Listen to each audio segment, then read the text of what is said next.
Atatürk söyledi, ne mutluyum Türk'üm deyini. Ne de bizim mutluluk? Halkta mı? Ailede mi?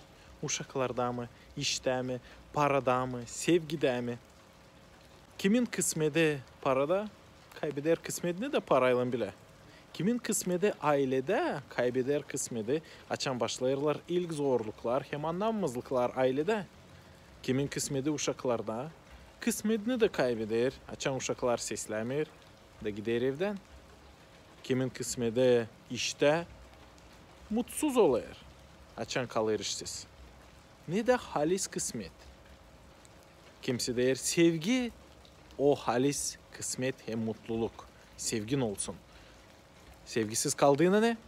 Ne olacak? Biblia'da, Evangelia'da yazılı hani Hristos getirdi bize yaşamayı, hem yaşamayı dolulukla. Ne o yaşamak dolulukla? Çünkü insanlarda var yaşamak ama yok kısmet, yok mutluluk. Onların yaşaması boş. Hristos ister bizim yaşamımız olsun dolu, mutlu olalım, kısmetli olalım. Bu umut var Hristiyanlarda. Bu umut var inancı insanlarda. Hani ne de olsa bu yaşamakta.